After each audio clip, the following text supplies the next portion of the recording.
فأنزل الله سكينته عليه وأيده بجنود لم تروها আল্লাহ পাক তার মনের মধ্যে গভীর প্রশান্তি এবং স্বস্তি দান করলেন আর এমন সৈন্য দিয়ে সাহায্য করলেন যে সৈন্যদেরকে তোমরা দেখতে পাও না।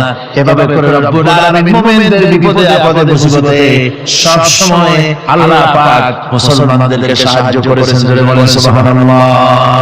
মুমিনদের সাহায্যকারী আল্লাহ। তাই ইসলামী আন্দোলনের সাথে যারা আছে, যারা কর্মী, যারা নেতা, যারা মুমিন, যারা ঈমানদার, মেঘের মতো প্রচন্ড কালো মেঘ হয়ে চতুর্দিক থেকে অন্ধকারের মতো শেষ বিপদ, কোন বিপদ না, আল্লাহ পাক সাহায্যকারী। কে সাহায্যকারী? জোরে বলেন সাহায্যকারী কে?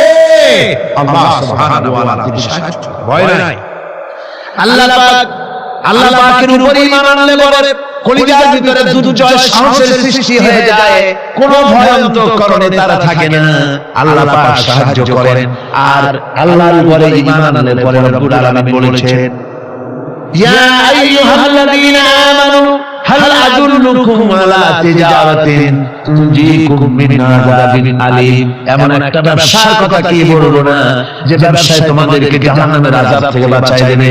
তার প্রথম কাজই হলো আল্লাহর প্রতি ঈমান আনা। ঈমান আনলে পরে এই সমস্ত গুণ তৈরি হয়ে যায়। আর ঈমানে সবচাইতে উপকৃত হয় সমাজের লোকেরা, রাষ্ট্রের লোকেরা, পরিবারের লোকেরা, দেশের মানুষ উপকৃত হয় মুমিনদের দিয়ে ঈমানের কারণে।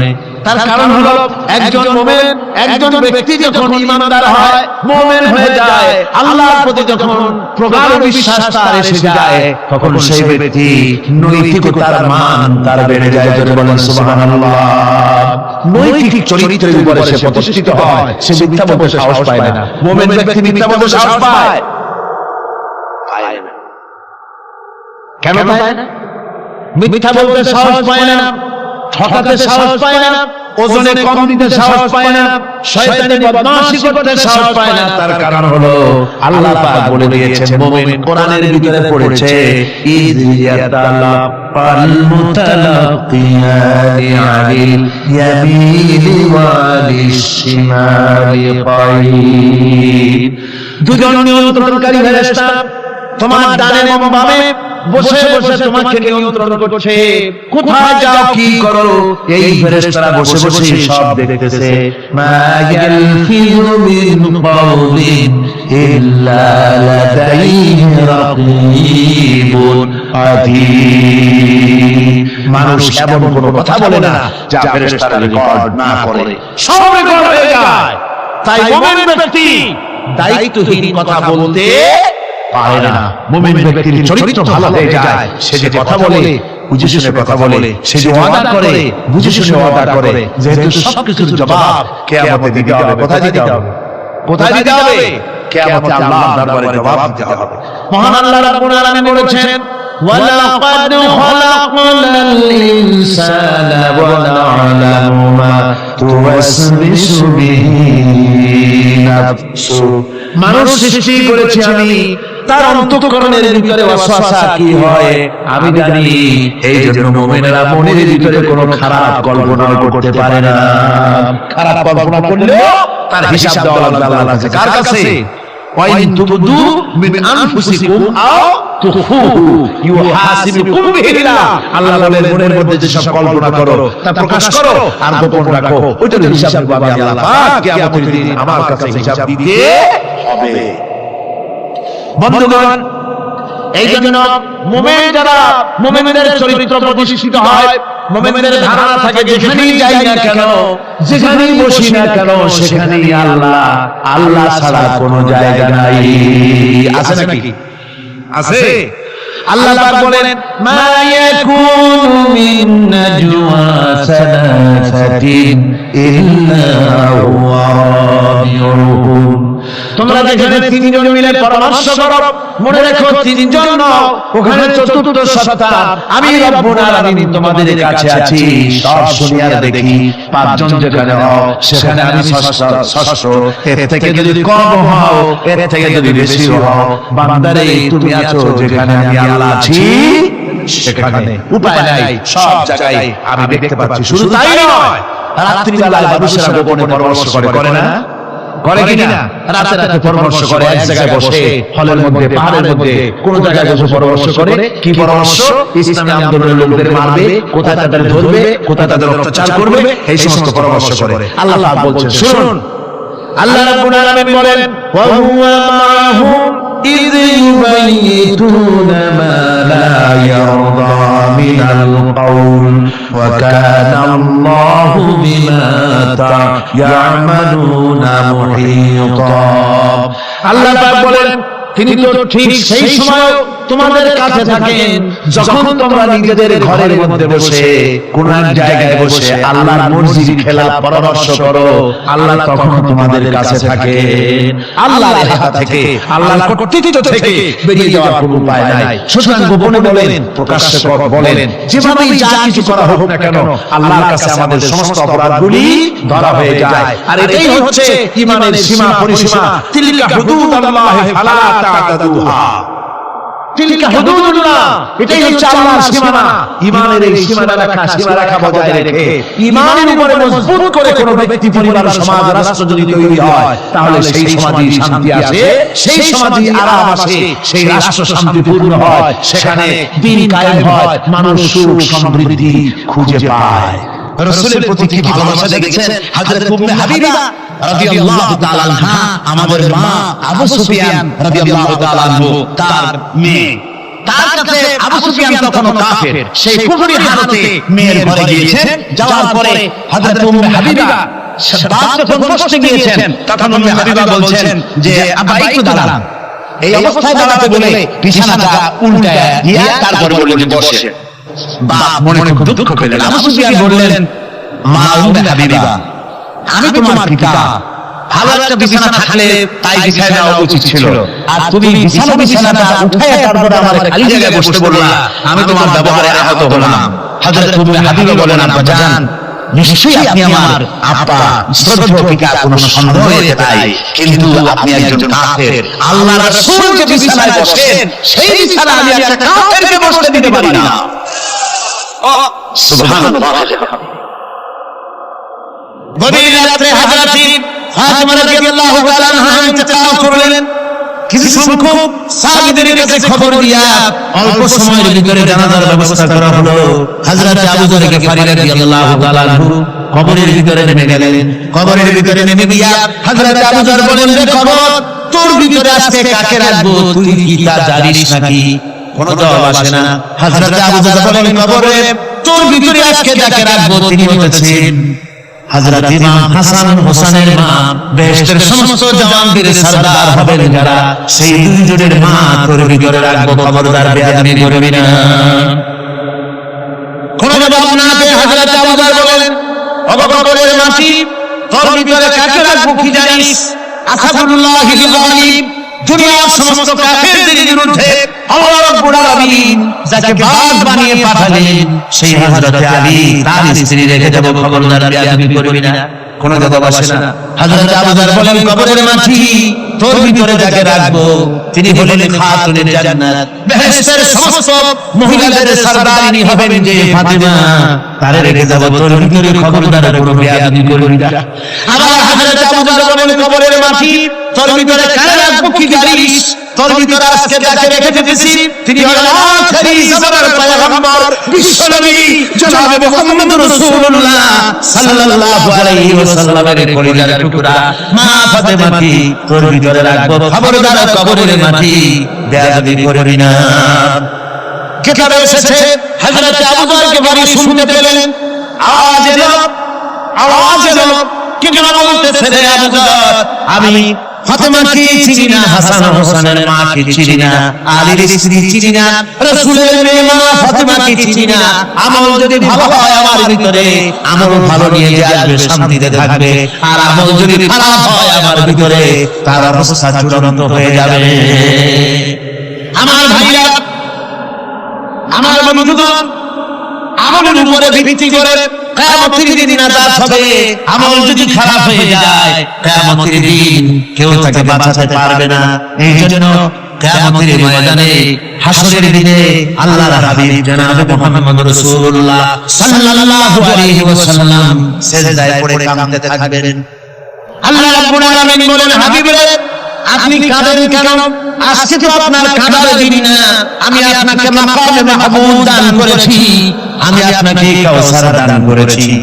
আপনার আজকে সম্মানের দিন, মর্যাদার দিন, কাঁদেন কেন? আল্লাহ হাবিব বলেন, রাব্বুল আলামিন মাকামে মাহমুদ পেয়েছি, কাউসার পেয়েছি, কান্দি এই জন্য আমি দেখতে পাচ্ছি আবার সামনে দিয়া ফেরেশতারা আমার উম্মতগুলি জাহান্নামের দিকে নিয়ে যায়। আল্লাহ রাব্বুল আলামিন বলবেন, ও আমার হাবিব আমি আপনাকে ক্ষমতা দিলাম, আপনার জান্নাতি উম্মতগুলি আপনি বেছে নেন। আল্লাহর হাবিব তার জান্নাতের উম্মতগুলি বাঁচতে থাকবেন। হযরত আয়েশা বলেন, ইয়া রাসূলুল্লাহ কিয়ামতের ময়দানে লক্ষ কোটি কোটি মানুষের ভিতরে আপনার জান্নাতি উম্মত আপনি চিনবেন কি করে? হুজুর বলেন, আয়েশা কোন একটি ঘোড়ার কপাল যদি থাকে সাদা, এই সাদা কপালওয়ালা ঘোড়াটা যদি অসংখ্য ঘোড়ার ভিতরে যদি হারিয়ে যায়, তাহলে সাদা কপালওয়ালা ঘোড়ার মালিক তার ঘোড়াকে পাবে কিনা? বড় হযরত আয়েশা বলেন, হুজুর অনায়াসে পাবে। আল্লাহ রাব্বুল আলামিনের হাবিব বলেন, আয়েশা রে কিয়ামতের ময়দানে আমার যেই উম্মতেরা নামাজি ছিল, দিনদার ছিল, পরহেজগার ছিল, দুনিয়ার বুকে ঈমান নিয়ে যারা চলাফেরা করেছে, আমার দ্বীন কায়েমের আল্লাহর দ্বীনের জন্য যারা কাজ করেছে, ওদের চেহারা নূর চমকাতে থাকবে, ঈমানের নূর কিয়ামতের দিনে চমকাতে থাকবে। সেই ঈমানের নূর দেখে দেখে আমি আমার জান্নাতি উম্মতগুলি আমি বেছে নেব। নবী বলেছেন, কন্যার পিতাদেরকে গালি দিও না। অনেকে টিটকারি করে, বারবার মেয়ে হয় ছেলে একটা হয় না, সেজন্য টিটকারি করে।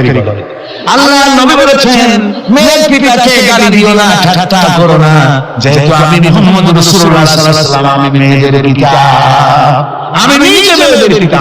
খাও না, মেয়েদের পিতাকে গালি দিও না। রাসূলুল্লাহ বলেছেন, আকাশের নিচে জমিনের উপরে খাদিজার মতো মহিলা আর নাই। সেই হযরত খাদিজা রাসূলের 4টি মেয়ে পেটে ধারণ করেছিলেন। সুবহানাল্লাহ। মেয়ের প্রতি রাসূলুল্লাহ যথেষ্ট মহব্বত করতেন, মেয়েকে খুব ভালোবাসতেন হুজুর সাল্লাল্লাহু আলাইহি ওয়াসাল্লাম। হুজুরের কলিজার টুকরা ছিলেন মা ফাতিমা রাদিয়াল্লাহু তাআলা আনহা। হুজুর যখন কোথাও যেতেন, সকলের শেষে দেখা করতেন ফাতিমার সঙ্গে, আর বিদেশ থেকে সফর করে এসে সকলের আগে দেখা করতেন ফাতিমার সঙ্গে। সুবহানাল্লাহ। রাসূলুল্লাহ বলেছেন, তোমরা যখন বাজারে যাবে বা ব্যবসা করতে যাবে বা বিদেশে যাবে, আসার সময় যে সব হাদিয়া নিয়ে আসো, আমরা যখন বাইরে যাই, বাজারে যাই, কিছু হাদিয়া আনি না, জামা কাপড় চকলেট ইত্যাদি আমরা আনি না। রাসূলুল্লাহ বলেছেন, হাদিয়াগুলি তোমরা যারা বিদেশে যাও, বাজারে যাও, হাদিয়া আনবে, আর এনে ঘরের মধ্যে ঢুকে তা শুরু করবে মেয়েকে দিয়ে। প্রথমে দেবে মেয়েকে। সুবহানাল্লাহ। মেয়ের মর্যাদা ইসলামে সবচাইতে বেশি। কোন যুগে? যে যুগে মেয়ে হলে পরেই মাটির নিচে ফেলে রাখতো, আছাড় মেরে ফেলে দিত। বেআইনি জামবিন কুতিলা, কোন অপরাধে তাদেরকে হত্যা করা হলো। আল্লাহ কোরআনে কারীমে বলেছেন, তাদের অপরাধ আর কিছু না, তারা নারী, এই জন্য তাদেরকে মেরে ফেলা হতো। রাসূলুল্লাহ তাদের ইজ্জত দিলেন। সুবহানাল্লাহ। রাসূলুল্লাহ সম্মান দিলেন, ইজ্জত দিলেন তাদেরকে। কন্যা হিসেবে নারীর এই মর্যাদা। ফাতেমাকে রাসূল এত ভালোবাসতেন, ইন্তেকালের সময় হযরত ফাতেমা কাঁদতে কাঁদতে বেহুশ হয়ে যাওয়ার উপক্রম হয়েছে। রাসূলুল্লাহ হযরত ফাতেমাকে ইশারা দিলেন, হযরত ফাতেমা তার কান নিয়ে রাসূলুল্লাহর মুখের কাছে লাগিয়ে দিলেন। আল্লাহর নবী কি যেন বললেন কানে কানে, হযরত ফাতেমার কান্না বন্ধ হয়ে গেল। হযরত আয়েশা বলেন, মা রাসূলুল্লাহ তোমার কানে কানে কি বললো আর তোমার কান্না বন্ধ হয়ে গেল? হযরত ফাতেমা বলেন, আম্মা জান, আমার আব্বা আমার কানে কানে বললো, মা ফাতেমা তুই কাঁদিস না, তোর কান্না আমার বরদাস্ত হয় না, তোমাকে কাঁদতে হবে না। আমি তোমাকে সুসংবাদ দিয়ে যেতেছি, আমি মরে যাওয়ার পর সর্বপ্রথম তোমার সাথে আমার দেখা হবে। রাসূলুল্লাহর এই ভবিষ্যৎবাণী হযরত ফাতেমা বুঝতে পেরেছেন যে হুজুরের ইন্তেকালের পরে আমার বেশি দেরি হবে না, আমি তাড়াতাড়ি হুজুরের সাথে শামিল হতে পারবো। হুজুরের ইন্তেকালের 6 মাস পরেই হযরত ফাতেমা রাদিয়াল্লাহু তাআলা আনহা ইন্তেকাল করেছেন। কন্যা হিসেবে নারীর মর্যাদা ইসলাম অনেক অনেক গুণে বাড়িয়ে দিয়েছে।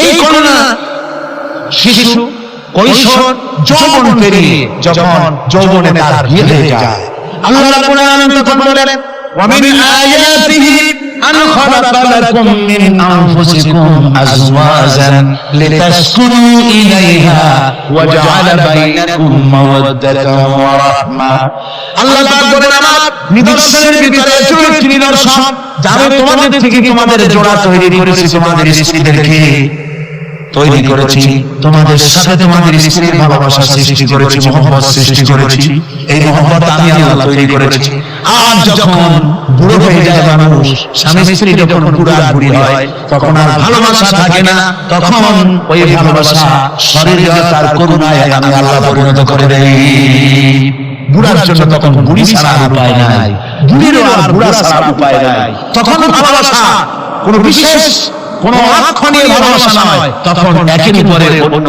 একদম নির্ভরশীল হয়ে পড়ে আল্লাহ পাক বলেন এই অবস্থা আমি আল্লাহ সৃষ্টি করে দেই সুবহানাল্লাহ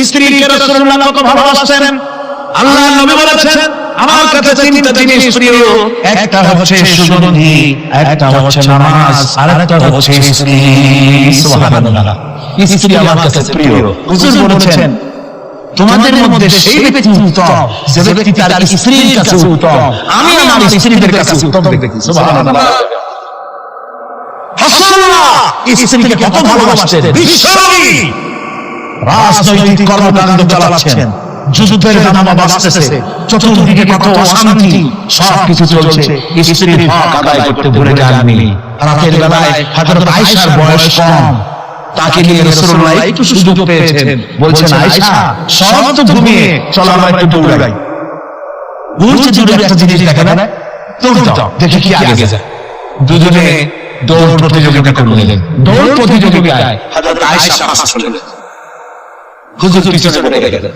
হযরত আয়েশা খুব আনন্দ করলেন যে আপনি কিন্তু আসলে দৌড়ে পারলেন পরবর্তী কিছু কাল যাওয়ার পর হযরত আয়েশা বলেন হুজুর আজকে আবার বললেন যে চলো আয়েশা একটু দৌড়াই হযরত আয়েশা বলছেন যে সেদিনের তুলনায় আমার শরীর একটু আমি মুটিয়ে গেছে শরীরটি স্থূল হয়েছে আমি আজকে দৌড়ালাম কিন্তু পারলাম না রাসূল আগে চলে গেলেন আমি হাঁপাতে হাঁপাতে যখন হুজুরের কাছে চলে গেছি হুজুর যখন মুস্কি হেসে আমাকে বললেন আয়েশা ওই সেই দিনের জবাব আজকে দিয়ে দিলাম সুবহানাল্লাহ সুবহানাল্লাহ বিহামদিহি বিশ্ব নবী কত বড় আদর্শ বিশ্ব মানবতার জন্য তিনি বলেছেন আদমের ময়দানে রাসূলুল্লাহ বলেছেন তোমরা যেমন পড়বে তোমার স্ত্রীদেরকে তেমন পড়াবে তোমরা যেমন খাবে তোমার স্ত্রীদেরকে তেমন খাওয়াবে স্ট্যান্ডার্ড মেইনটেইন করবে তুমি ভালো দামের কাপড় পরবে স্ত্রীকে খারাপ দিবে তা নয় অধিকার দুজনেরই সমান স্বামী এবং স্ত্রী সমান অধিকার কিন্তু আমরা বুঝতে পারি না বুঝতে চাই না আমরা অনেকে মনে করেছি বিয়ে যখন করছি তখন আমি তো মর্যাদা রাসূলুল্লাহ খান আর বউ তো কেনা দাসী না সে কিন্তু দাসী নয় তার মর্যাদা আছে তার সম্মান আছে তার সম্মান আপনাকে দিতে হবে রাসূলুল্লাহ দিয়েছে আপনাকে দিতে হবে রান্না বান্না হতে দেরি হয় কত গালাগালি শুনতে হয় নারীকে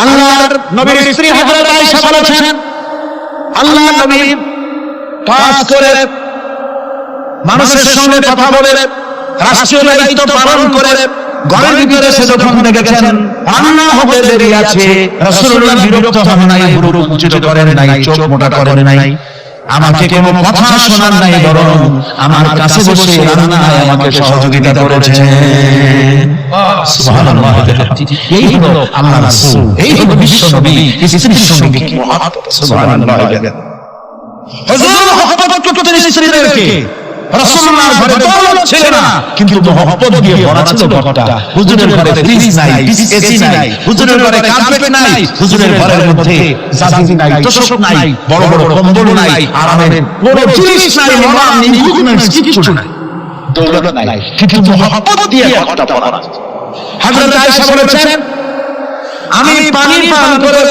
যখন আমি পানি পান করে গ্লাস রেখে দিতাম আল্লাহর নবী তখন গ্লাসের সেই জায়গায় ঠোঁট লাগাতেন যেখানে আমি ঠোঁট লাগায় পানি পান করেছি আমি গোশত চিবোতাম রাসূলুল্লাহর হাত থেকে গোশত টুকরা নিয়ে সেই জায়গায় চিবোতেন যেখানে আমি চিবিয়েছি সুবহানাল্লাহ আমার ভাইরা, রাসূল তার স্ত্রীদেরকে মহব্বত করতেন, স্ত্রীরা রাসূলকে মহব্বত করতেন দারুণ ভাবে।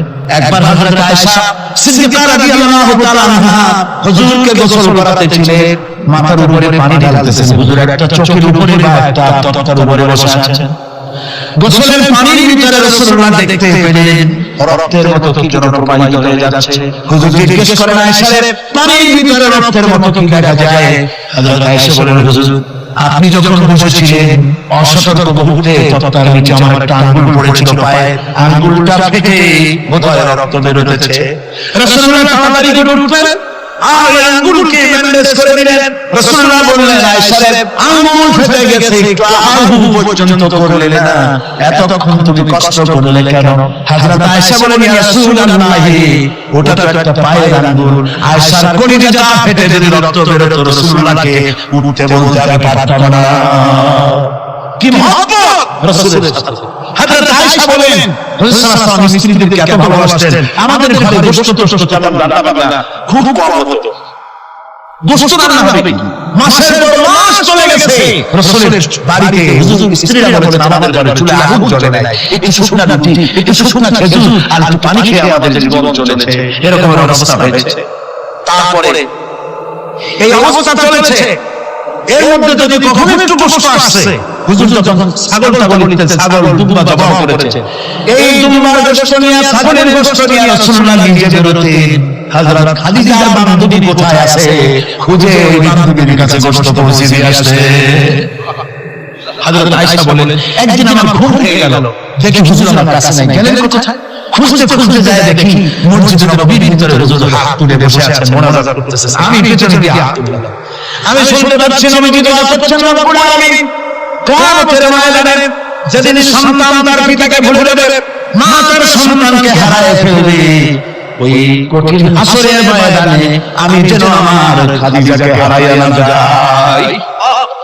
মুনাজাতের শেষে হযরত আয়েশা বলেন, ইয়া রাসূলুল্লাহ, খাদিজার কথা আপনার এত কেন বারবার মনে পড়ে?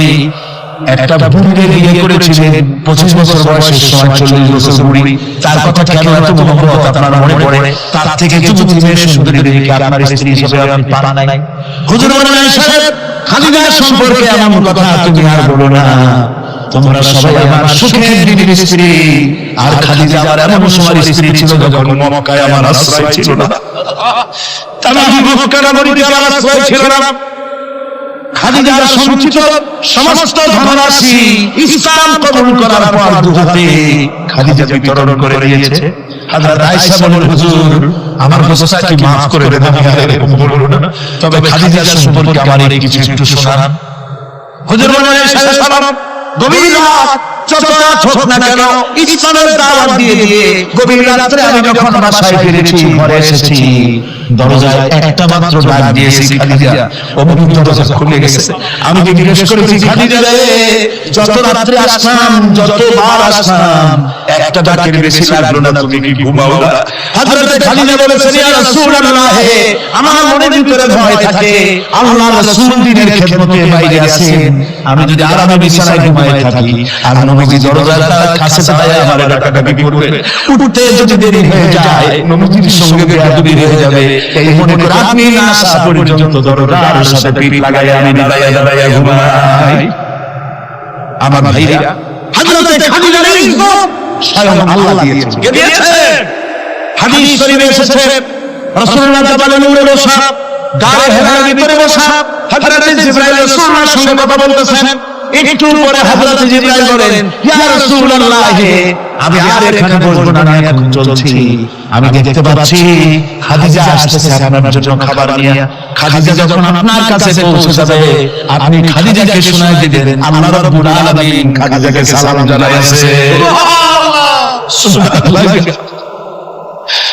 রাসূলুল্লাহর কাছে হযরত খাদিজা যখন আসলেন, হুজুর বললেন, খাদিজা, আজকে তোমার জন্য দারুণ সুখবর। বলে কি? বলে, আল্লাহ পাক জিবরাইল কেমন উঠে গেল আমার কাছ থেকে। জিবরাইল বলে গেল, আল্লাহ তোমাকে সালাম বলেছে। হযরত খাদিজা কেঁদে ফেললেন, বললেন, ইয়া রাসূলুল্লাহ, আমার নারী জন্ম সার্থক, আল্লাহ আমাকে সালাম বলেছে, এর জবাব কেমনে দিতে হয় হুজুর আমি তো জানি না, আপনি আমার পক্ষ থেকে আল্লাহর সালাম কিভাবে দেওয়া লাগে আপনি দিয়ে দিন, আমি তো বুঝি না কেমনে আল্লাহর সালামের জবাব দেব। হুজুর বললেন খাদিজা শুধু আল্লাহ নয় জিবরাইলও তোমাকে সালাম বলে গেছে। হযরত খাদিজা বললেন হযরত জিবরাইলকে আমার সালামের জবাবটা ওয়া আলাইকুমুস সালাম বলেন। হযরত খাদিজার এই মর্যাদা ছিল। আমার ভাইরা রাসূল পাক সাল্লাল্লাহু আলাইহি ওয়াসাল্লাম এভাবে মহব্বত করেছেন স্ত্রীদেরকে। সুতরাং স্বামী স্ত্রীর মহব্বত আল্লাহ জান্নাতি নিয়ামত। কি নিয়ামত? যে ঘরের মধ্যে স্বামী স্ত্রীর মধ্যে দিনী মহব্বত আছে এটা বেহেশতের মতো, আর যেখানে দিনী মহব্বত নাই এটা জাহান্নামের মতো। ঠিক ঠিক। সুতরাং মহব্বত করুন, বেশি বেশি স্যাক্রিফাইস করুন, বেশি বেশি স্যাক্রিফাইস। নারীদের ব্যাপারে বলা হয়েছে, পুরুষকে বলা হয়েছে অধিকার আদায় করো, সব ব্যাপারে সমান অধিকার। কিন্তু নারীকে একটা ব্যাপারে বলা হয়েছে, নারী শোনো, পুরুষের মর্যাদা তোমার চাইতে আল্লাহ রাব্বুল আলামিন বেশি দিয়েছেন। আর রিজালু কাওয়ামুনা আলান নিসা, নারীদের উপরে পুরুষের প্রাধান্য আল্লাহ পাক দান করেছেন। একদিন সাহাবীরা বলেছেন ইয়া রাসূলুল্লাহ, জঙ্গলি উট দেখলাম আপনার পায়ের উপরে সিজদায় পড়ে গেল, আপনি যদি আমাদেরকে অনুমতি দিতেন না আপনাকে আমরা সিজদা করতাম। আল্লাহ নবী বললেন মানুষ মানুষকে সিজদা করা এই পারমিশন যদি আমি দিতাম তাহলে দুনিয়ার সমস্ত স্ত্রীদেরকে বলতাম তারা যেন তাদের স্বামীকে সিজদা দেয়। স্বামীর মর্যাদা এখানে বেশি। সুতরাং অধিকার সমান কোনো সন্দেহ নাই, কিন্তু স্বামীর একটা আলাদা মর্যাদা আছে, সেই সম্মান তাকে দিতে হবে। এরপরে এই সমাধিকারের ভিত্তিতে স্বামী স্ত্রী চলতে থাকে, মাঝখানে আল্লাহ পাক তাদেরকে সন্তান দান করেন। আল্লাহ তাদেরকে নারীকে লেখাপড়ার অধিকার দিয়েছেন, ইসলাম তাকে লেখাপড়ার অধিকার দিয়েছে, শিক্ষার অধিকার দিয়েছে। হযরত আয়েশা সিদ্দিকা রাদিয়াল্লাহু তাআলা আনহা শিক্ষয়িত্রী ছিলেন, হাফেজা ছিলেন, হাদিসের হাফেজা ছিলেন, কোরআনের হাফেজা ছিলেন, হাজার সাহাবায়ে কিরামদের তিনি উস্তাদ ছিলেন। সুবহানাল্লাহ। নারীদের ব্যাপারে অধিকাংশ কথা হযরত আয়েশা সিদ্দিকা রাদিয়াল্লাহু তাআলা আনহার কথা। সুবহানাল্লাহ। নারী যুদ্ধ করেছে, যুদ্ধের ময়দানে নারীর অধিকার আছে, নারী চাকরি করতে পারবে, নারী ব্যবসা করতে পারবে, নারী লেখাপড়া করতে পারবে, নারী সেনাবাহিনীতে যেতে পারবে, নারী সব করতে পারবে, কিন্তু পর্দার মাধ্যমে। একটা লোক গিয়ে কাঁদতেছিল মুসলমান হওয়ার পর, হুজুর কই কাঁদলো কেন? কই যে আমার বুনো কি মা হইছে? হুজুর বললেন হ্যাঁ মা হইছে, কলমা পড়ছে মা হইছে। কই যে হুজুর আমি তো মারাত্মক গুনাহ করছি। বলল কি? বলে আমার একটা মেয়ে, সেই মেয়েটাকে নিয়ে আমি ঘন লম্বা সংখ্যাকে বলতেছি, মেয়েটাকে ফাঁকি দিয়ে তাহলে আমি মারবো, বুঝতে দেরি নেই আমার বউরে। বললাম চলো বেড়াইতে যাই। মেয়েটা আমার সাথে সাজাই দিয়েছে, তার মা বেড়াতে নিয়ে যাবো এই কথা মনে করে। মেয়েটা কতদূর যায়, আমার বাবা বলে আমার দিকে ফিরে আসে, আবার পিছনে থাকে, আবার বাবা বলে চলে আসে। এইভাবে করতে করতে যখন নির্জন এলাকায় গেলাম, আমি পাহাড়ের পাশে গর্ত খোঁড়া আরম্ভ করলাম। গর্ত খুঁজি আর মাটি ছিটে এসে আমার দাড়িতে লাগে। বাচ্চা মেয়েটা আমার কাছে এসে দাড়ি দিয়ে ধুল ছাড়ায় দেয়, আব্বা তোমার দাড়িতে ধুল লাগতেছে, তুমি এই কষ্ট করতেছো কেন? মেয়ে তো বোঝে না যে আমি তার জন্য এই কবর খুঁজতেছি। কবরটা খোঁড়া হয়ে যাওয়ার পর মেয়েটারে বান্ধা শুরু করলাম। মেয়ে এখন কাঁদতেছে, বাবা আমার বান্ধব কেন? আমি তারে বাঁধিয়া জোরের মধ্যে নিক্ষেপ করে দিলাম। মেয়েটা গর্তের মধ্যে বসে চিৎকার করে বলছে, আব্বা তুমি আমারে বাঁচতে দাও, আমি তোমার বাপ বলে সমাজে হেয় করব না, আমি ভিক্ষা করে খাবো, আমার বেরো না। লোকটি বলছি ইয়া রাসূলুল্লাহ, আমার মনে দরদ আসলো না। আমি একটা পাথর উঁচু করে আমার মেয়ের বুক লক্ষ্য করে জোরে মেরে দিলাম। বুকটা ফেটে রক্ত কিনে উঠলো, আর মেয়ের বুক থেকে আওয়াজ বেরোলো, আব্বা। আমার কানে যেন এখনো সেই আওয়াজ বাজে। হাদিস শরীফে এসেছে হুজুরের চোখের পানি দাঁড়িয়ে ভিজে ভিজে জানান বলে পড়তেছিল। হুজুর বললেন, আরে মানুষ আমার এরকম কাজ করতে।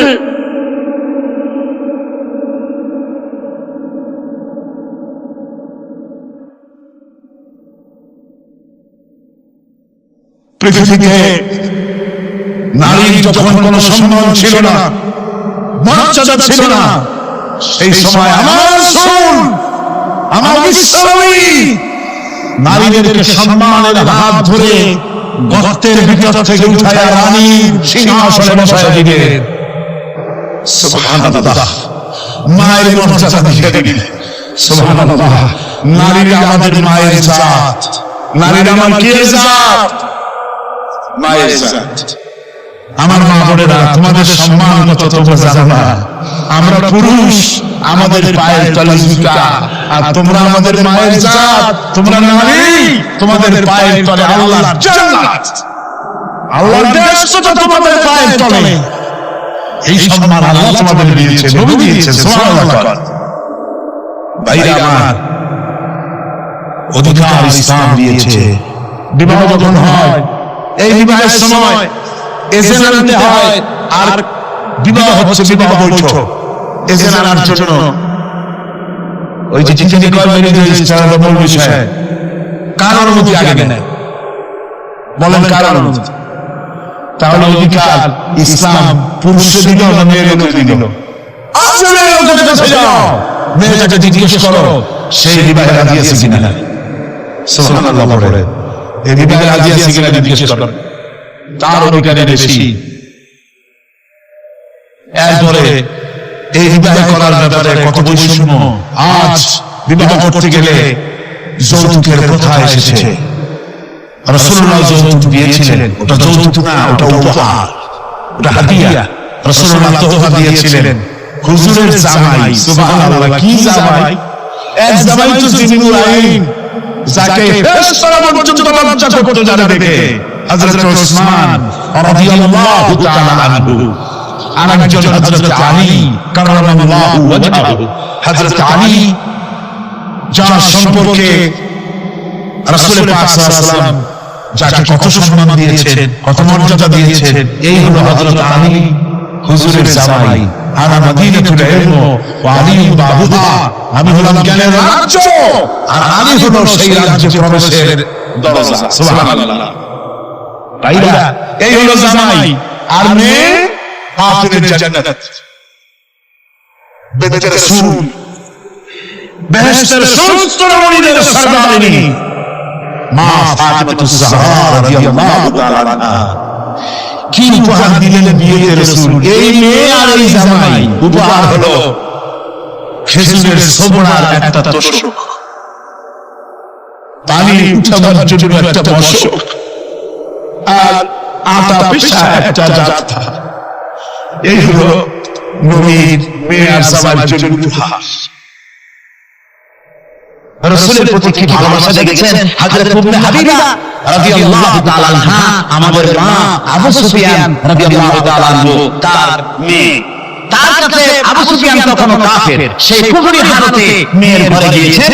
যাওয়ার পরে হযরত উম্মে হাবিবা বাদ যখন বসতে গিয়েছেন, তখন উম্মে হাবিবা বলছেন যে আব্বা একটু দাঁড়ান।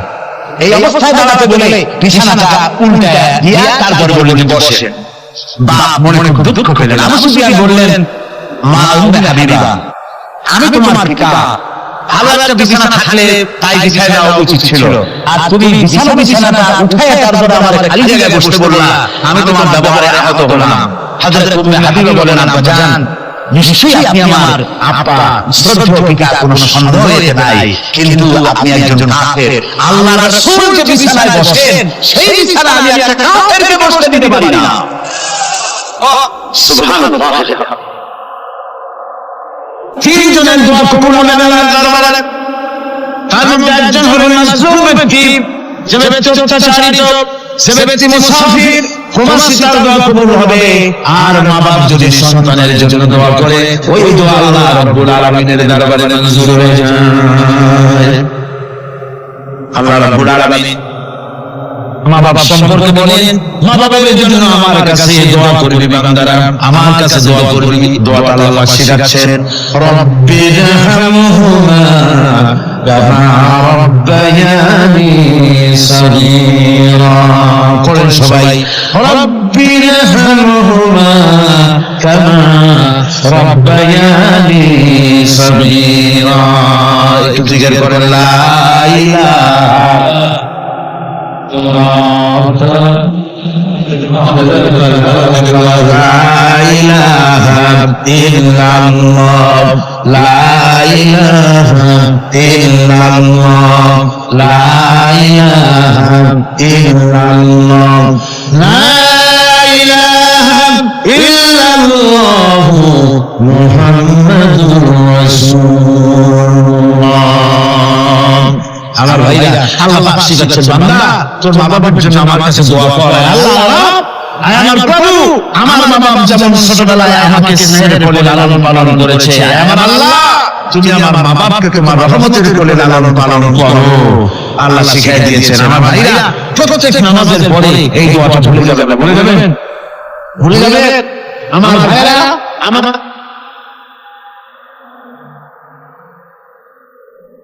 ووصينا الإنسان بوالديه إحسانا حملته أمه كرها ووضعته كرها।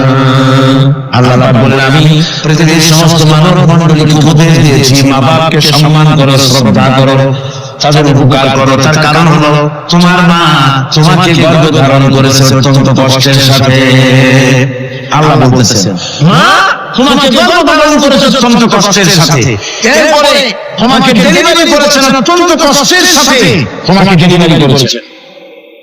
গভীর রাত্রে মানুষ সব ঘুমিয়ে যায়, গর্ভবতী মা ঘুমাতে পারে না, সন্তান পেটের ভিতরে হাঁটু দিয়া গুঁতো মেরেছে, পা দিয়া লাথি মেরেছে। মা চরম শীতের রাত্রে, প্রচন্ড শীতের রাতে গায়ের লেপটা সরাই দিয়া মা একবার দাঁড়ায় আর একবার বসে, একবার দেওয়ালের সাথে হেলান দিয়া দাঁড়ায়। কষ্ট করে রাস্তায় কাটাইলেন। আমার সারাদিন সংসারের জন্য কাজ করেছেন, রান্না বান্না করেছেন, মা সকলকে খাওয়াইয়া মা শেষের দিকে খেতে গেছেন। যখন নিজে খেতে গেলেন, আবার ক্ষুধা নিয়ে খেতে বসেছেন। পেটের ভিতরে সন্তান লাথি মেরেছে, পেটের মধ্যে ঘুষা মেরেছে, হাঁটু দিয়ে গুঁতো মেরেছে। ভরা পেটে, পেটের ভিতরে সন্তান গুঁতো মারলো হাঁটু দিয়ে, মাথা দিয়ে। মা ক্ষুধা হয়েছে, পেটে খেতে পারলেন না, বেদনা শুরু হয়েছে। খাবারের থালাটা ঠেলে দিয়ে মা দাঁড়ালেন, বসলেন, চোখের পানি ফেললেন। এভাবে করে মা একটা দুইটা দিন নয়, 10টি মাস পর্যন্ত সন্তানটাকে পেটের মধ্যে নিয়ে, একটা জীবিত মানুষ আর একটা জীবিত সন্তান পেটের মধ্যে নিয়ে নড়াচড়া করছেন, চলাফেরা করছেন। কিতাবের মধ্যে এসেছে, রাতে যারা মাঝে ঘুমাতে পারেন না, সন্তানের নড়াচড়ার কারণে রাতভর ইবাদত করলে যত সওয়াব পাওয়া যেত, আল্লাহ ওই সওয়াব মায়ের আমলনামায় লিখে দেন। সন্তান পেটে থাকার কারণে খেতে পারে না, পেট ভরে ক্ষুধা কষ্ট পায় না, এই জন্য 10 মাস ধরে রোজা রাখলে যে সওয়াব হতো, আল্লাহ রাব্বুল আলামিন মায়ের আমলনামায় রোজার সওয়াব লিখে দেন। 10 মাস পরে গেল, সন্তান ডেলিভারির সময় চলে এলো। মায়ের লম্বিমার সব সন্তান ডেলিভারি হবে, না জানি মরে যায় নাকি, না জানি অপারেশন লাগে নাকি, কি অবস্থা হবে। মা খেতে পারে না, মুখটা শুকিয়ে যায়। ডেলিভারির সময় যখন আসে, বাবার কাছ থেকে বিদায় দিয়ে যায়, স্বামীকে একান্তে গোপনে ডেকে নিয়ে বলে, প্রাণের স্বামী, দীর্ঘদিন একসঙ্গে ঘর কল্পনা করেছি, অপরাধ হয়ে যেতে পারে, আমার মাফ করে দিও। আমার মনে হয় এবার আমি আর বাঁচব না। সংসার থাকলো, চাবি থাকলো, সব বুঝে নাও, আমারে মাফ করে দিও। মা চলে গেল সুদিকা গৃহে, ক্লিনিকে চলে গেল, অপারেশন থিয়েটারে চলে গেল, অথবা ডেলিভারির জায়গায় চলে গেল। ডেলিভারির পেইন শুরু হয়ে গেল, বেদনা শুরু হয়ে গেল। এক একটা বেদনা যেন মায়ের এক একটা মৃত্যু যন্ত্রণা শুরু হয়ে যায়। এমন যন্ত্রণা, প্রসব বেদনা দুনিয়ার ভুক্তভোগী মা ছাড়া আর কেউ জানে না।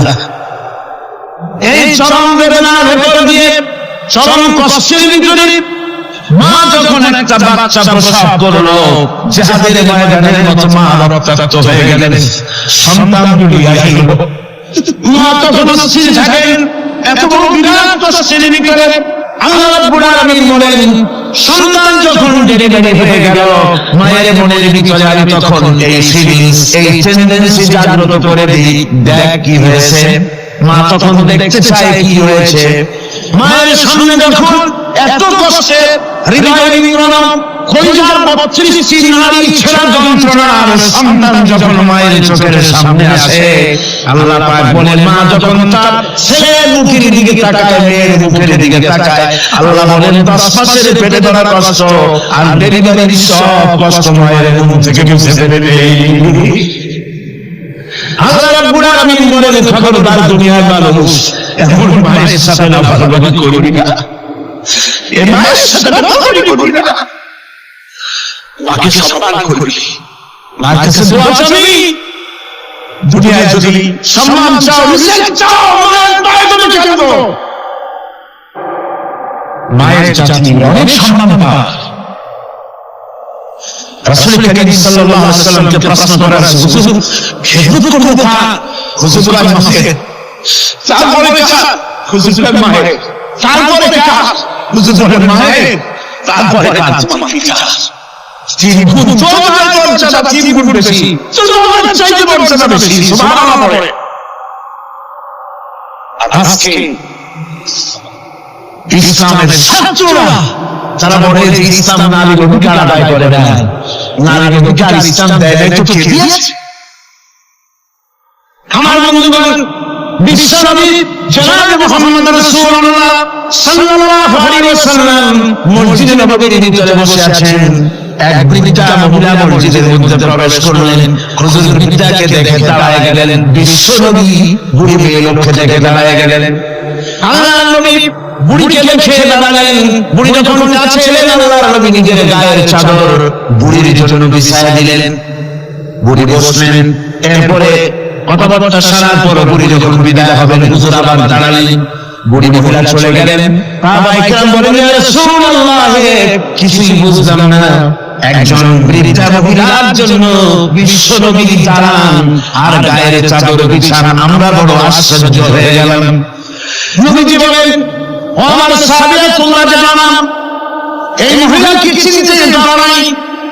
আমি আমার মায়ের দুধ আমার জীবনে কিসমতে তেমন হয় নাই, আমি আমার মায়ের দুধ তেমন কিসমতে পাই নাই।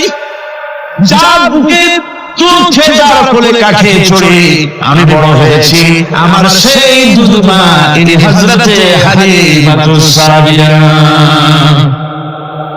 আর সেই দুধ মা রাসূলুল্লাহ নিজে সম্মান দিয়েছেন মায়ের।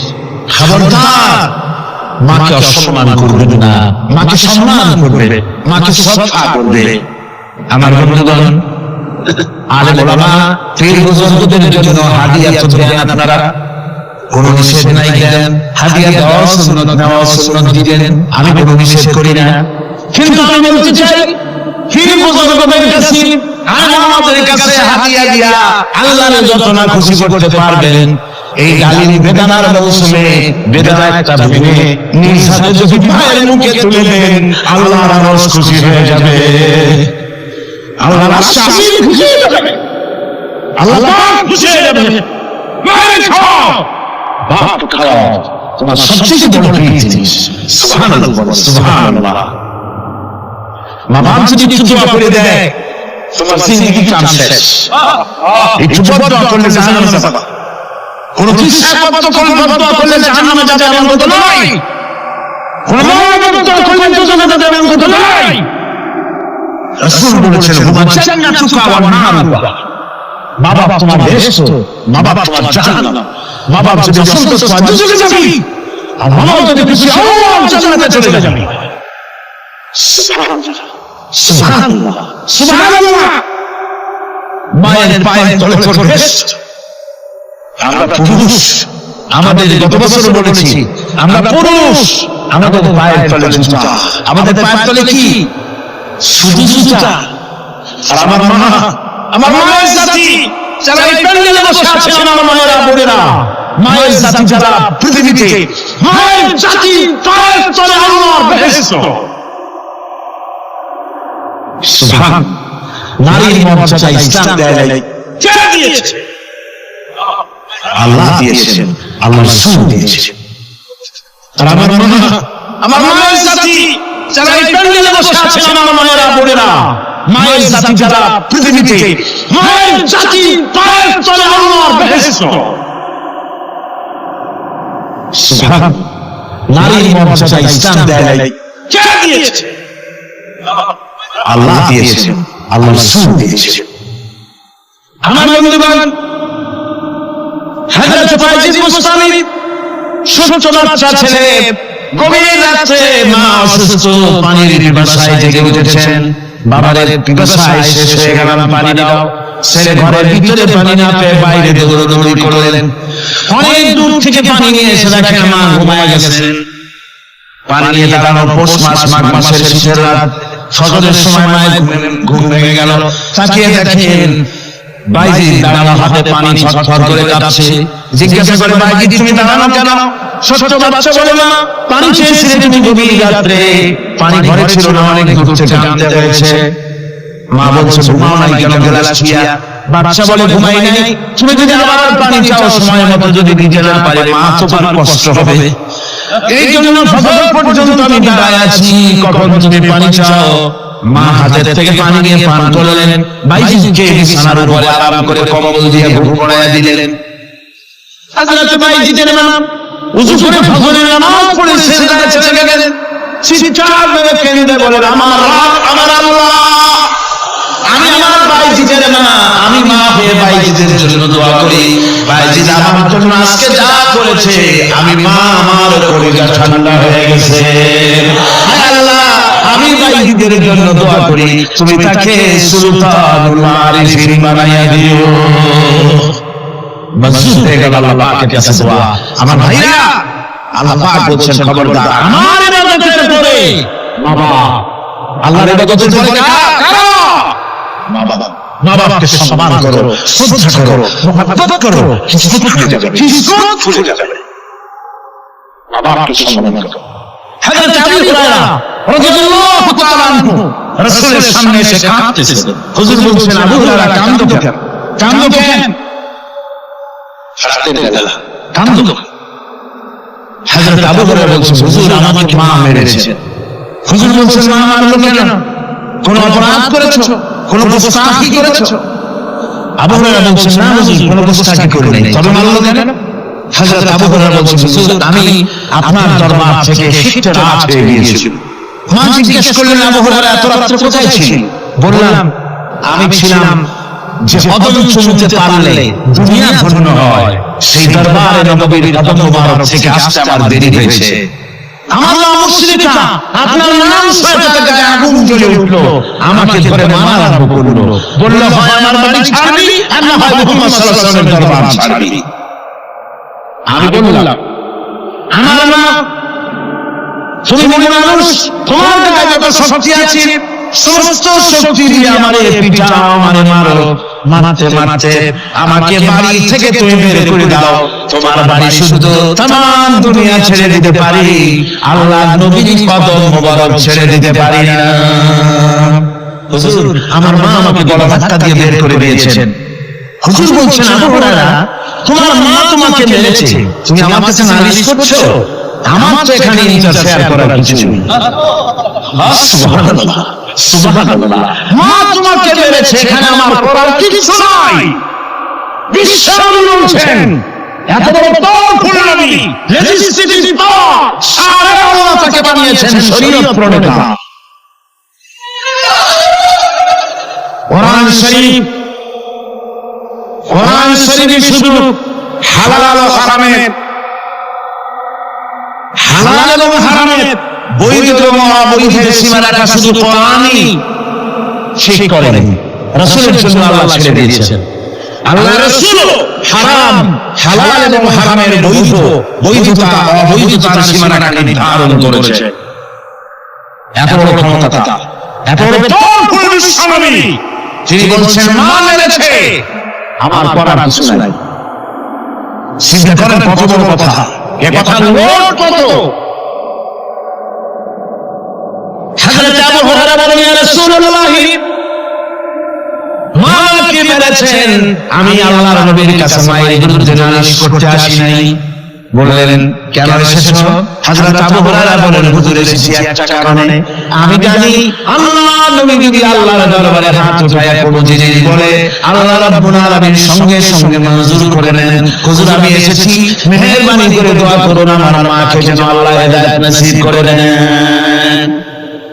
আল্লাহর নবী হাত উঁচু করে বলেন আল্লাহুম্মা ইহদি উম্মা আবি হুরায়রা, আয় আল্লাহ আমি দোয়া করি আবু হুরায়রার মাকে তুমি হেদায়েত নসিব করে দাও।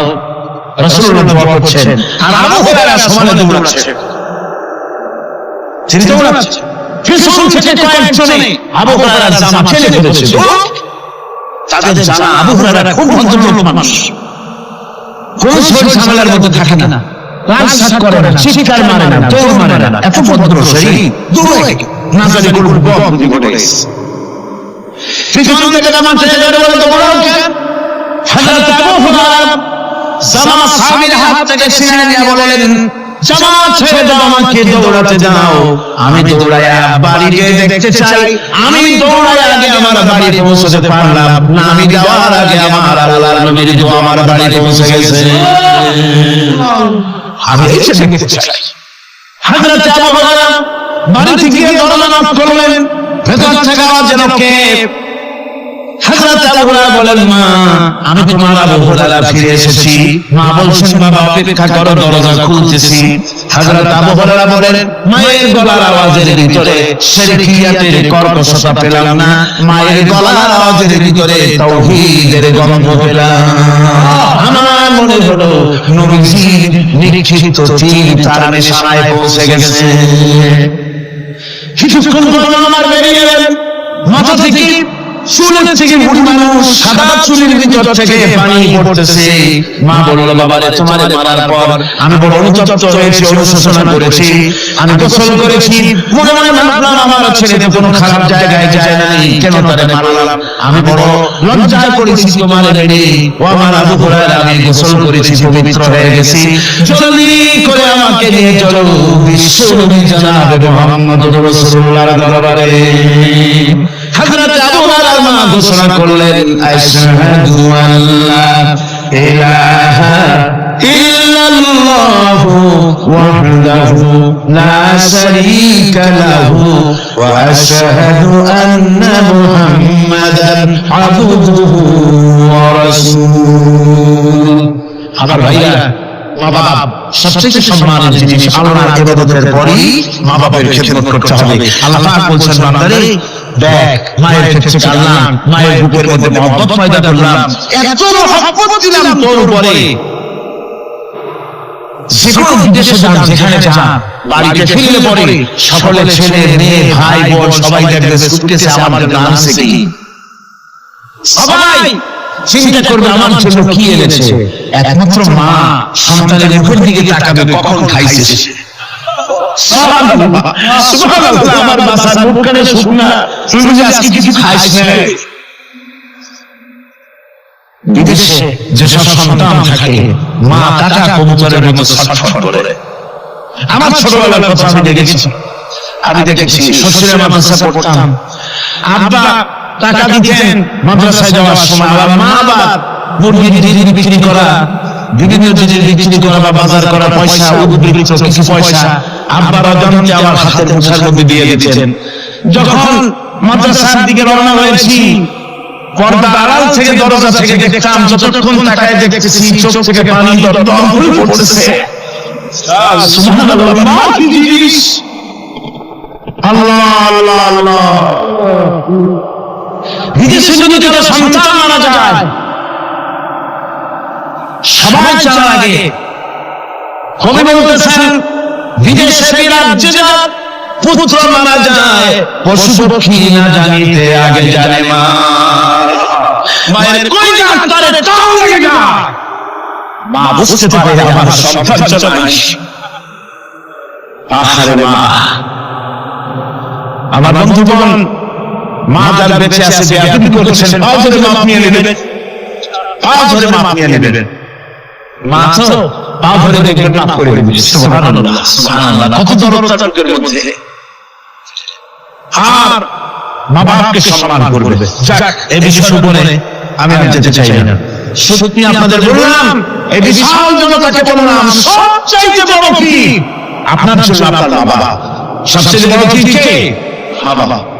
সন্তুষ্ট করেন, রুজিতে অভাব করবে না, কোন মাজারে গিয়ে সেজদা দেওয়া লাগবে না, আল্লাহর কসম মাজারে যাই চাওয়া লাগবে না। মা বাবাকে খেদমত করেন, মা বাবাকে খুশি করেন, মা বাবাকে খাওয়ান, হাদিয়া দেন, মা বাবা খুশি, রুজিতে বরকত হবে, ব্যবসায় বরকত হবে, ঋণ গ্রস্ত থাকবেন না, সম্মান আল্লাহ বাড়ায় দিবেন। সুবহানাল্লাহ। রাসূলের হাদিস। এই জন্য আমি অনুরোধ করব, মা বাবাকে সম্মান করবেন।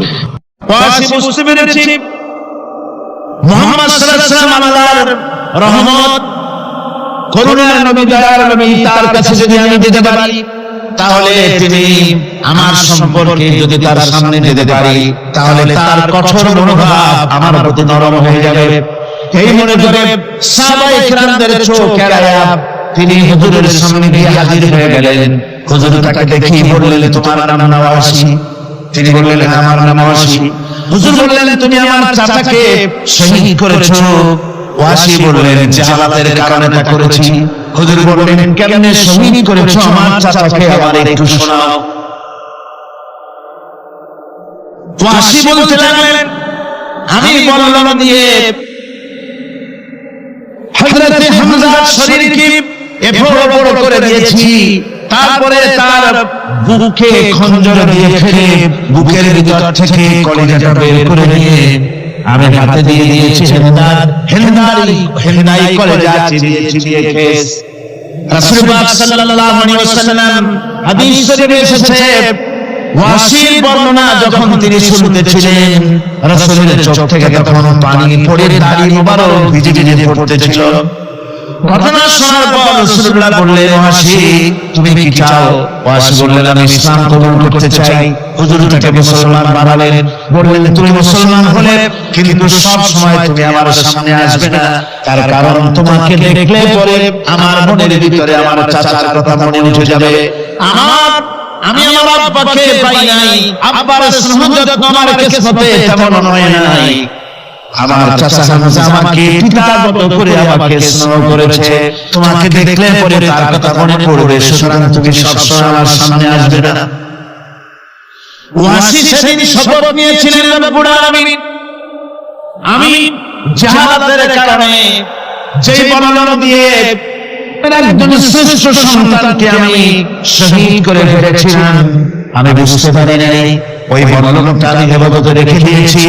তুমি আমার এই দোয়া মঞ্জুর করো, আমি যেন এই বর্ণনা দিয়ে পৃথিবীর নিকৃষ্ট ইসলামের কোনো দুশমনকে যেন আমি শেষ করে দিতে পারি। আল্লাহ পাক দোয়া তার মঞ্জুর করে নিলেন। মুসাইলামা কাযযাবের বিরুদ্ধে হযরত আবু বকর সিদ্দিক রাদিয়াল্লাহু তাআলা আনহু যে বাহিনী পাঠালেন, হযরত ওয়াসি সেই বাহিনীর মধ্যে ছিলেন। আর তিনি সেই বর্ণনাটা দিয়ে, যে বর্ণনা দিয়ে তিনি হযরত হামজাকে শহীদ করেছিলেন, সেই বর্ণনাটা দিয়ে ইসলামের নিকৃষ্ট শত্রু মুসাইলামা কাযযাবকে দুনিয়া থেকে তিনি বিদায় করে দিলেন। রাসূলের যুগে একজন নবুয়তের দাবি করল, তার নাম হচ্ছে মুসাইলামা কাযযাব। সে দাবি করল, সে মনে করল যে নবুয়ত হচ্ছে একটা ব্যবসা, মুহাম্মদ সাল্লাল্লাহু আলাইহি ওয়াসাল্লামের কিছু ছিল না। নবুয়তের দাবি করলো, গনিমতের মাল আসলো, টাকা পয়সা আসলো, তারপর রাজত্ব হয়ে গেল, এরকম তো কম কথা না। আমি যদি নবুয়তের দাবি করি তাহলে এরকম একটা ব্যবসা আমি করতে পারবো, এই চিন্তা ভাবনা করে নবুয়তের দাবি করে বসলো। নবুয়তের দাবি করে সে প্রচার করে বেড়াতে লাগলো, আমি নবী। তারপর তার উম্মতেরা বলল যে আচ্ছা আপনি তো নবী বুঝলাম, তা মুহাম্মদ সাল্লাল্লাহু আলাইহি ওয়াসাল্লামের উপরে ওহী নাযিল হয়, আপনি তো কোনো নতুন ওহী আমাদের দিতে পারলেন না, কোনো সূরা পর্যন্ত আসলো না। মুসাইলামা কাযযাব বলল, দেখো কেমন না নবী হলাম, একটু সময় দাও ওহী আসা। কিছুদিন পর বলল যে সূরাটা এসে গেছে। বলে কি? সে সূরা কাউসারের একটা প্যারোডি তৈরি করলো, বলল আমার উপরে একটা নতুন সূরা আসছে, সূরাটি হচ্ছে ইন্না আতাইনাকাল আকাক ফাসাল্লি লিরাব্বিকা ওয়াযাক ইন্না শানিয়াকা হুয়াল আবলাক। এর অর্থ হচ্ছে আমি তোমাকে আকাক পক্ষী দান করেছি।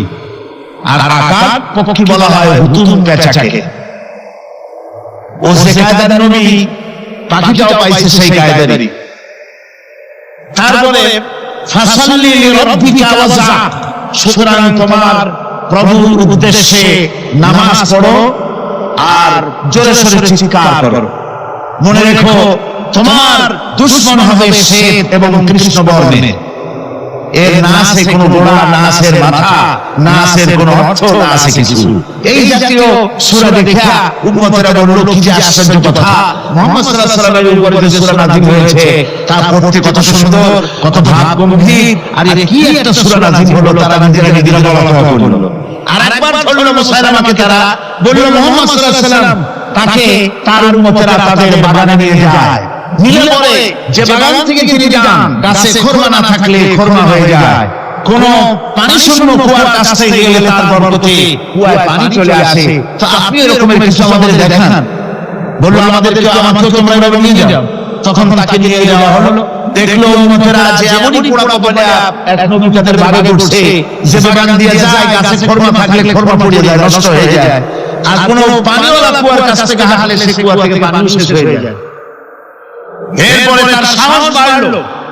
মুসাইলামা কাযযাব রাসূল পাক সাল্লাল্লাহু আলাইহি ওয়াসাল্লামের কাছে এক চিঠি লিখল।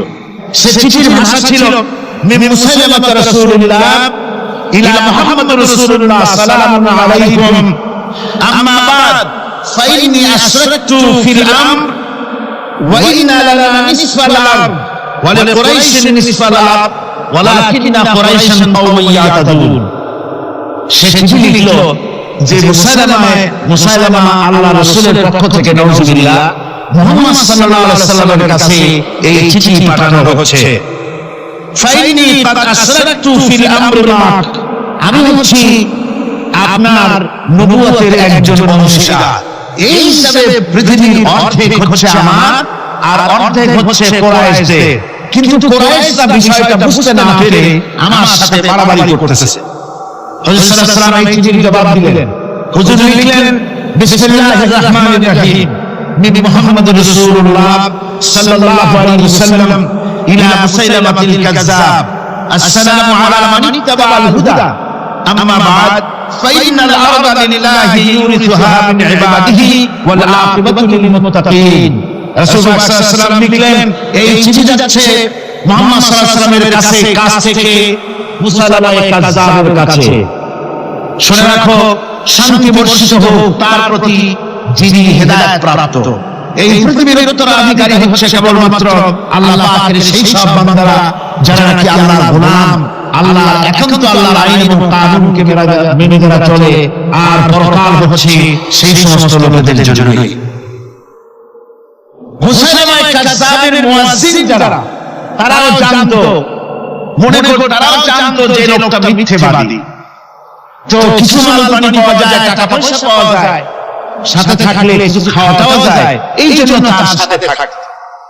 রাসূলুল্লাহ মুয়াজ্জিন আযান দিতেন, আশহাদু আন্না মুহাম্মাদার রাসূলুল্লাহ, আমি সাক্ষ্য দিচ্ছি মুহাম্মদ সাল্লাল্লাহু আলাইহি ওয়াসাল্লাম আল্লাহর রাসূল। আর মুসাইলামার মুয়াজ্জিন যে ছিল সে আযান দিত, আশহাদু আন্না মুসাইলামাতা ইয়াজামু আন্নাহু রাসূলুল্লাহ। ও বলতো, আযান দিত এই কথা বলে যে আমি সাক্ষ্য দিচ্ছি মুসাইলামা মনে করে সে আল্লাহর রাসূল। আমার ভাইরা, এরপরে মুসাইলামা কাযযাবের বিরুদ্ধে হযরত আবু বকর সিদ্দিক রাদিয়াল্লাহু তাআলা 40,000 লোকের একটা বিশাল বাহিনী, সাহাবায়ে কেরামদের এক বিশাল বাহিনী পাঠিয়ে দিলেন মুসাইলামা কাযযাবের বিরুদ্ধে লড়াই করার জন্য। এর সিবাসারার ছিলেন হযরত খালিদ ইবনে ওলীদ। এই জিহাদে যাওয়ার সময় ওয়াহশী রাদিয়াল্লাহু তাআলা আনহু, যিনি হযরত হামজা রাদিয়াল্লাহু তাআলা আনহুর কাতিল ছিলেন। হুজুর সাল্লাল্লাহু আলাইহি ওয়াসাল্লাম ফতহ মক্কার দিনে সকলকে ক্ষমা করে দিয়েছিলেন, কিন্তু 5 জন নারী আর 6 জন পুরুষ সম্পর্কে বলেছিলেন এদেরকে যেখানে পাও সেখানে হত্যা করো। এর মধ্যে ওয়াহশী একজন। ওয়াহশী বুঝতে পেরেছি মুহাম্মদ সাল্লাল্লাহু আলাইহি ওয়াসাল্লাম আল্লাহর রহমত, করুণার নবী, দয়ার নবী, তার কাছে যদি আমি যেতে পারি তাহলে তিনি আমার সম্পর্কে যদি তার সামনে যেতে পারি তাহলে তার কঠোর মনোভাব আমার প্রতি নরম হয়ে যাবে। এই মনে করে সাহাবায়ে কিরামদের চোখ এড়ায়া তিনি হুজুরের সামনে গিয়ে হাজির হয়ে গেলেন। হুজুর তাকে দেখি বললেন, তোমার নাম নওয়াসি? তিনি বললেন, হ্যাঁ, আমার নাম নওয়াসি। হুজুর বললেন, তুমি আমার চাচাকে শহীদ করেছো। ওয়াসি বললেন, জাহালাতের কারণে তা করেছি। হুজুর বললেন, কেমনে শহীদ করেছো আমার চাচাকে, আমার একটু শোনাও। ওয়াসি বলতে লাগলেন, আমি বললাম দিয়ে হযরত হামজার শরীরকে এফোড় করে দিয়েছি, তারপরে তার বুকে খঞ্জর দিয়ে ফেলে বুকের ভিতর থেকে কলিজাটা বের করে নিয়ে আমি হাতে দিয়ে দিয়েছি হেন্দাই কলিজা চিবিয়ে খেয়েছ। রাসূল পাক সাল্লাল্লাহু আলাইহি ওয়াসাল্লাম হাদিস শরীফে এসেছে, ওয়াসির বর্ণনা যখন তিনি শুনতেছিলেন, রাসূলের চোখ থেকে তখন পানি পড়ে দাড়ি মোবারক ভিজে ভিজে পড়তেছিল। ঘটনা শোনার পর রাসূলুল্লাহ বললেন, ওয়াসি তুমি কি চাও? ওয়াসি বললেন, আমি ইসলাম কবুল করতে চাই। হুজুর তাকে মুসলমান বানালেন। বললেন, তুমি মুসলমান হলে কিন্তু সব সময় তুমি আমার সামনে আসবে না, তার কারণ তোমাকে দেখলে পরে আমার মনের ভিতরে আমার চাচার কথা মনে উঠে যাবে। আমি আমার আব্বাকে পাই নাই, আব্বার স্নেহ যত্ন আমার কিসমতে তেমন হয় নাই। আমার চাচা হামজা আমাকে পিতার মতো করে আমাকে স্নেহ করেছে, তোমাকে দেখলে পরে তার কথা মনে পড়বে, সুতরাং তুমি সবসময় আমার সামনে আসবে না। ওয়াসি সেদিন শপথ নিয়েছিলেন, রব্বুল আলামিন আমি জাহালাতের কারণে যেই বর্ণনা দিয়ে একজন শ্রেষ্ঠ সন্তানকে আমি শহীদ করে ফেলেছিলাম, আমি বুঝতে পারি নাই ওই বর্ণনাটা আমি হেফাজতে রেখে দিয়েছি। তুমি আমার এই দোয়া মঞ্জুর করো, আমি যেন এই বর্ণনা দিয়ে পৃথিবীর নিকৃষ্ট ইসলামের কোন দুশমনকে যেন আমি শেষ করে দিতে পারি। আল্লাহ পাক দোয়া তার মঞ্জুর করে নিলেন। মুসাইলামা কাযযাবের বিরুদ্ধে হযরত আবু বকর সিদ্দিক রাদিয়াল্লাহু তাআলা আনহু যে বাহিনী পাঠালেন, হযরত ওয়াসি সেই বাহিনীর মধ্যে ছিলেন। আর তিনি সেই বর্ণনাটা দিয়ে, যে বর্ণনা দিয়ে তিনি হযরত হামজাকে শহীদ করেছিলেন, সেই বর্ণনাটা দিয়ে ইসলামের নিকৃষ্ট শত্রু মুসাইলামা কাযযাবকে দুনিয়া থেকে তিনি বিদায় করে দিলেন। আমার ভাইরা, রাসূলুল্লাহ সাল্লাল্লাহু আলাইহি ওয়াসাল্লামের ইন্তেকালের পর এ পর্যন্ত নবুয়তের যারা দাবি করেছে, এক হিসাবে জানা গেছে 28 জন দাবি করা হয়ে গেছে। রাসূল বলেছেন, আমার পরে 30 জন মিথ্যাবাদী নবুয়তের দাবি করবে। কতজন করবে? 28 জন হয়ে গেছে, বাকি আছে কত? এর মধ্যে গোলাম আহমদ একজন। গোলাম আহমদ দাবি করলো যে আমি নবী। তার অনেকগুলি বই কিতাব সে লিখল। বইয়ের মধ্যে এক জায়গায় সে লিখেছে, তার বইয়ে এক জায়গায় লিখেছে যে আমি স্বপ্নে দেখলাম আল্লাহ আমার সামনে উপস্থিত। আল্লাহ আমার সামনে এসেছেন পুরুষের আকৃতিতে, আর আমি তখন স্বপ্নের ভিতরে আমি নিজেকে একজন নারীর মতোই মনে করলাম। স্বপ্নের ভিতরেই আল্লাহ পাক পুরুষ হিসেবে আমাকে ব্যবহার করলেন।